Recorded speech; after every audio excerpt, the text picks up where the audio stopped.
Hello बच्चों, कैसे हैं आप लोग। मैं आपके लिए लेके आ गया हूँ 9th क्लास का chapter number 6 lines and angle. Geometry का पार्ट है, थोड़ा सा टफ रहता है बच्चों को ज्योमेट्री का पार्ट, बट अब नहीं रहेगा। इस वीडियो में हम इंट्रोडक्शन की बातें करेंगे, बेसिक डेफिनेशंस की बातें करेंगे। फिर हम आगे की वीडियोस में जो क्वेश्चंस कवर करने वाले हैं वो एनसीईआरटी से होंगे, साइड बुक से होंगे। तो चलिए हम आज के अपने वीडियो को शुरू करते हैं। Let's begin. तो चलिए हम एंगल की डेफिनेशन से शुरुआत करते हैं। An angle is a union of two non collinear rays with a common initial point. मतलब एंगल हम किसको बोलेंगे, जिसमें दो रेज हो, दोनों नॉन कोलिनियर हो, मतलब सेम स्ट्रेट लाइन में नहीं हो, और जिनका इनिशियल पॉइंट सेम हो। जैसे यहां पे ओ जो है वो इनिशियल पॉइंट है और दोनों के लिए जो इनिशियल पॉइंट होना चाहिए वो सेम होगा। तो इस चीज को हम क्या बोलेंगे, एंगल बोलेंगे, और इसका नाम है एंगल AOB। मतलब इसको रीड कैसे करते हैं, AOB। अगर ये एंगल O है तो उसको रीड करने का तरीका है AOB। सपोज एक एग्जांपल और ले लेते हैं। मान लो हमने ऐसा करके कोई एंगल बना दिया, ये है ABC, एंगल B पे बनाया, तो इसको रीड कैसे करेंगे, एंगल ABC। एक और ले लेते हैं टाइप इसका। सपोजेट कुछ हमने ऐसे बना दिया, ठीक, और इसका नाम हमने दे दिया सपोजेट X, Y और Z। तो इस एंगल का नाम हो जाएगा एंगल XYZ। आप इसे अकेले में बोले तो एंगल Y भी बोल सकते हैं, मतलब इस वाले एंगल को हम Y भी कह सकते हैं, बट आप XYZ बोलेंगे तो ज्यादा बेटर रहेगा। तो चलिए हम टाइप्स ऑफ एंगल पे चलते हैं। अपने बेसिक सी डेफिनेशन है, इस वीडियो में हम बेसिक डेफिनेशन ही कवर करने वाले हैं। तो देखिए टाइप्स ऑफ एंगल में, टाइप्स ऑफ एंगल में बच्चों पहला एंगल है हमारा, जो पहला है वो है एक्यूट एंगल। मतलब वो सारे के सारे एंगल, सपोज दैट कोई एंगल है वो एक्स है उसका नाम, वो सारे के सारे एंगल जो 0 और 90 डिग्री के बीच में होते हैं। क्या, जो 0 और 90 डिग्री के बीच में होते हैं, those known as acute angle. मतलब कुछ इस टाइप से बनेंगे, ऐसे बनेंगे, जैसे इसका नाम आप ABC रख दीजिए। मान लो ये 65 डिग्री का है। एक और ले लीजिए, ऐसे ले लीजिए कुछ ऐसे, ये PQR रख दीजिए और उसका नाम आप 55 ले लीजिए, इसका मेजरमेंट 55। तो एक्यूट एंगल दोज एंगल जिनकी मेजरमेंट 0 और 90 डिग्री के बीच में होगी। इसके बाद जो हमारा टाइप्स ऑफ एंगल में आता है वो आता है बच्चों राइट एंगल।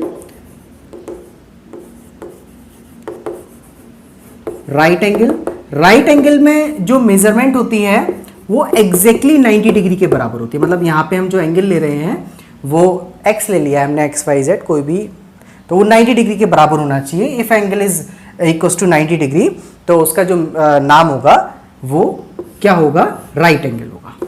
जैसे ये 90 डिग्री तो राइट एंगल। इसके बाद बच्चों एक्यूट एंगल, राइट एंगल के बाद आता है हमारा ऑब्ट्यूज एंगल। कौन सा angle, obtuse angle. Obtuse angle, और ऑब्ट्यूज एंगल में जो मेजरमेंट होता है वो 90 डिग्री से बड़ा और 180 डिग्री से छोटा होता है ना। मतलब कुछ आप ऑब्ट्यूज एंगल बनाएंगे तो कुछ ऐसा एंगल बनने वाला है, जैसे ये 90, ये ले लीजिए 110 का, कुछ ऐसा ले लीजिए, थोड़ा और बड़ा ले लीजिए, ये 120 का, कुछ इस टाइप से। तो मतलब एक्यूट एंगल वो एंगल्स होंगे जो 0 और 90 के बीच में होंगे। राइट एंगल जो होंगे जो एग्जैक्टली 90 के बराबर होंगे। ऑब्ट्यूज एंगल कौन से होंगे, जो 0, 90 और 180 के बीच में होंगे। इसके बाद बच्चों आता है स्ट्रेट एंगल। कौन सा, स्ट्रेट एंगल।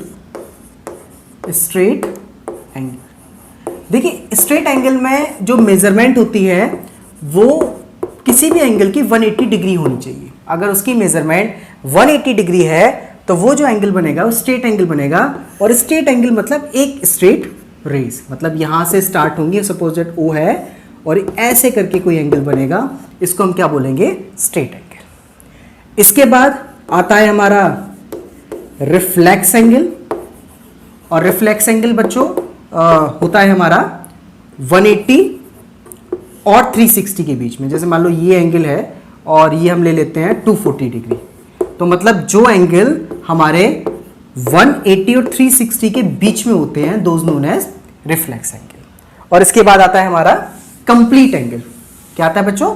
कंप्लीट एंगल 6 है हमारा कंप्लीट एंगल।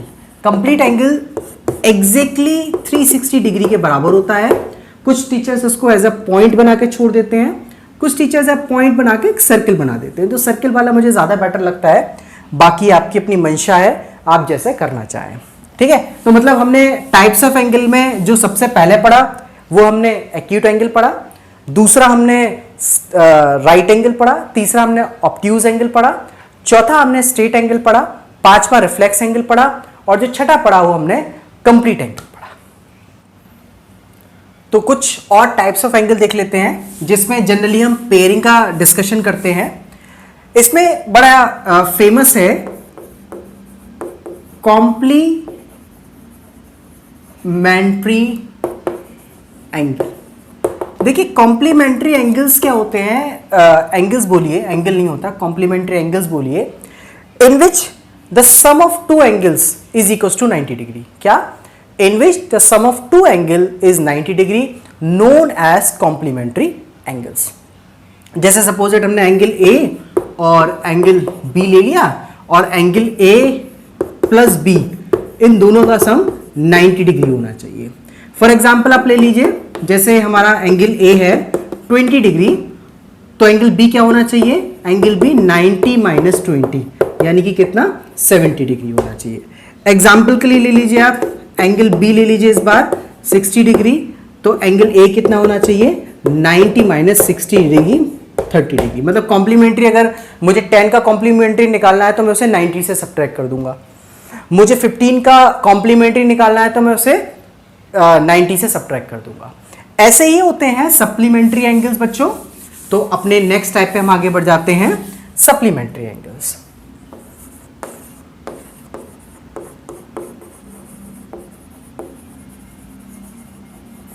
सप्लीमेंट्री एंगल्स बच्चों, इनमें क्या? The sum of two angles. क्या बच्चों? The sum of two angles is 180 degree, those angles are known as supplementary angles और supplementary to each other. For example जैसे देखिए कि angle A plus angle B कितना होना चाहिए? 180 होना चाहिए। एग्जाम्पल के लिए लीजिए कि अगर मैं एंगल ए 20 ले लूं तो एंगल बी क्या हो जाएगा? 180 माइनस 20 यानी कि 160, यानी कि 20 डिग्री का सप्लीमेंट्री एंगल क्या होना चाहिए? 160 होना चाहिए। जैसे एग्जाम्पल के लिए आप एंगल बी को 80 ले लीजिए, 100 ले लीजिए एंगल बी को, तो एंगल ए कितना हो जाएगा? 180 माइनस 100 यानी कि 80 डिग्री। यानी कि 100 का सप्लीमेंट्री 80 होगा और 80 का सप्लीमेंट्री बच्चों क्या होगा? 100 होगा। मतलब दोनों का जो बेसिकली सम आना चाहिए वो क्या आना चाहिए? क्या आना चाहिए बच्चों? 180 आना चाहिए। चलिए एक टॉपिक पे और आगे बढ़ते हैं हम, टाइप्स ऑफ एंगल में एडजेसेंट एंगल।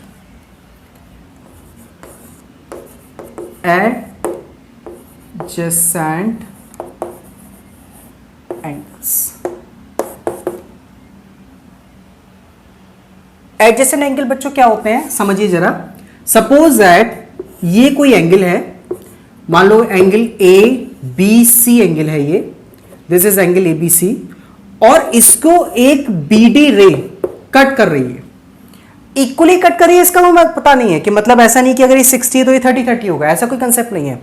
लेकिन एक जो रे है वो कट करनी चाहिए, इक्वली करे तो भी सही है, नहीं भी करे तब भी सही है। बस एडजेसेंट एंगल में क्या होता है कि एक जो वॉल होती है वो कॉमन होती है, मतलब इसमें बीडी कॉमन है फॉर एबीडी और फॉर डीबीसी। तो angle ABD and angle DBC both are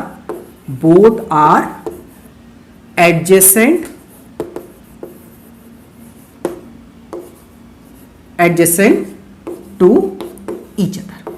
दोनों के लिए क्या होंगे? एडजेसेंट होंगे, क्योंकि इसमें जो वीडी बॉल है वो कॉमन है। एक एग्जांपल और ले लेते हैं, यहां लिख देते हैं। जैसे हमने लिखा सपोज दैट ये P Q R suppose that कोई एंगल है और इसमें क्यू टी कोई रे है, तो एंगल पी क्यू टी और angle T Q R, angle P Q T and angle T Q R वो दोनों क्या होंगे? एडजेसेंट एंगल होंगे।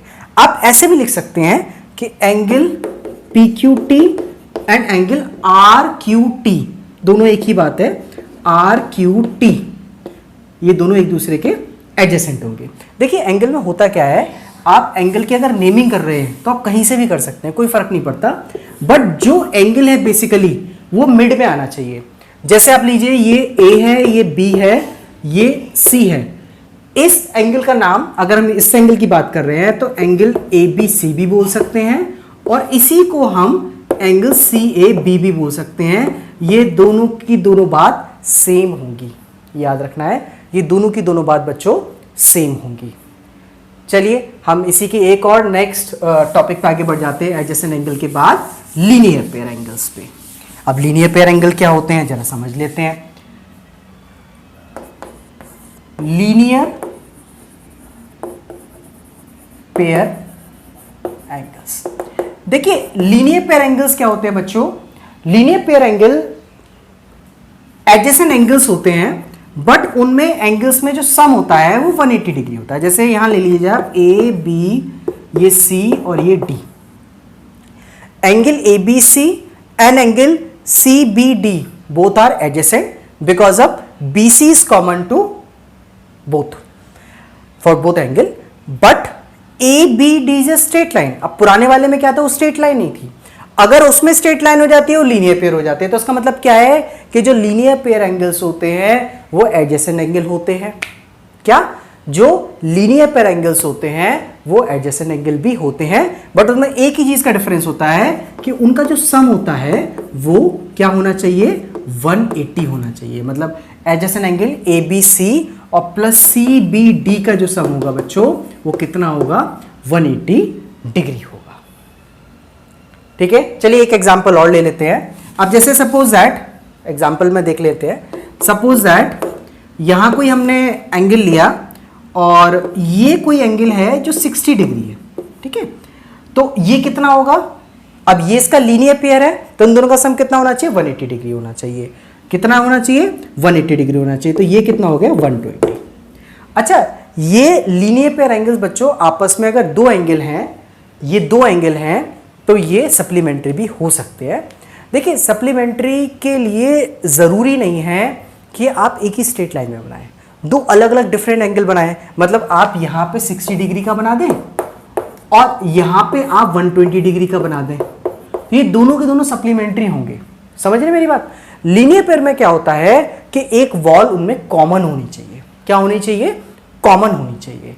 जब कॉमन होगी प्लस उनका सम 180 डिग्री होगा तभी हम उन्हें लीनियर पेयर बोलेंगे। तो लीनियर पेयर एंगल हमारे सप्लीमेंट्री एंगल भी होते हैं, एडजेसेंट एंगल भी होते हैं, दोनों होते हैं लीनियर पेयर। लेकिन सप्लीमेंट्री नेसेसरी नहीं होता कि वो लीनियर पेयर हो, वो सेम ही स्ट्रेट लाइन पर बने। तो चलिए हम अपने नेक्स्ट टाइप पे आगे बढ़ते हैं। देखिए बच्चों, हमारा नेक्स्ट टॉपिक है intersecting lines and non intersecting line. क्या? Intersecting lines and non intersecting lines. Intersecting line, non intersecting line. देखिए नॉन इंटरसेक्टिंग लाइन का मतलब होता है, हम उसको पैरेलल लाइन भी बोल सकते हैं। पैरेलल क्यों बोल सकते हैं? क्यों? इंटरसेक्ट नहीं कर रही है। देखिए अगर 2D प्लेन की बात कर रहे हैं आप, 2D मतलब दो आयामी, जिसमें लेंथ और ब्रेथ है। जैसे ये आपका जो बोर्ड है ये 2D है। अब इस 2D में आप दुनिया की कोई भी दो लाइन बना दी, जैसे ये मैंने बना दी कि ये मैंने बना दी, और आप कहेंगे सर ये तो कुछ नहीं है ना, पैरेलल है, इंटरसेक्टिंग है। लेकिन आप ये तो जानते हैं ना कि लाइंस जो होती है वो इनफाइनाइटली इंक्रीज की जा सकती हैं।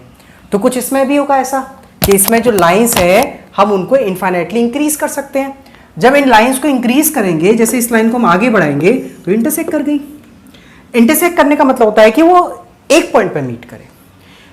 2D प्लेन में जो हमारा ये बोर्ड प्लेन है इसमें दो ही कंडीशन पॉसिबल होती हैं फॉर टू लाइंस कि वो इंटरसेक्ट करें या पैरेलल हो जाए। क्या इंटरसेक्ट करें या पैरेलल हो जाए। जैसे आप ये बना दें, ऐसे करके ये दो लाइन है, ये इंटरसेक्टिंग है, और ऐसे करके दो लाइन बना दें, ये पैरेलल है। अच्छा, इंटरसेक्टिंग लाइन तो आप समझ गए, जिनके बीच में एक पॉइंट कॉमन होगा। पैरेलल लाइन के बीच में कोई भी पॉइंट कॉमन नहीं होगा, प्लस उनके बीच का जो डिस्टेंस है वो फिक्स रहेगा। मान लो ये 5 सेंटीमीटर है तो ये 5 सेंटीमीटर फिक्स रहेगा ऑलवेज। जैसे ट्रेन की पटरियां होती हैं, उनके बीच का जो डिस्टेंस होता है विच इज फिक्स्ड, चेंज नहीं होगा। और चेंज होगा तो पता है क्या होगा आपको, तो चेंज नहीं होता है, वो पैरेलल लाइंस का एग्जांपल है। तो बच्चों ये इंट्रोडक्शन वीडियो था। अब इसकी नेक्स्ट वीडियो में हम इसके कुछ क्वेश्चंस ट्राई करेंगे। तो चलिए हम अब नेक्स्ट वीडियो में मिलते हैं। Thanks for watching. Thank you so much बच्चों।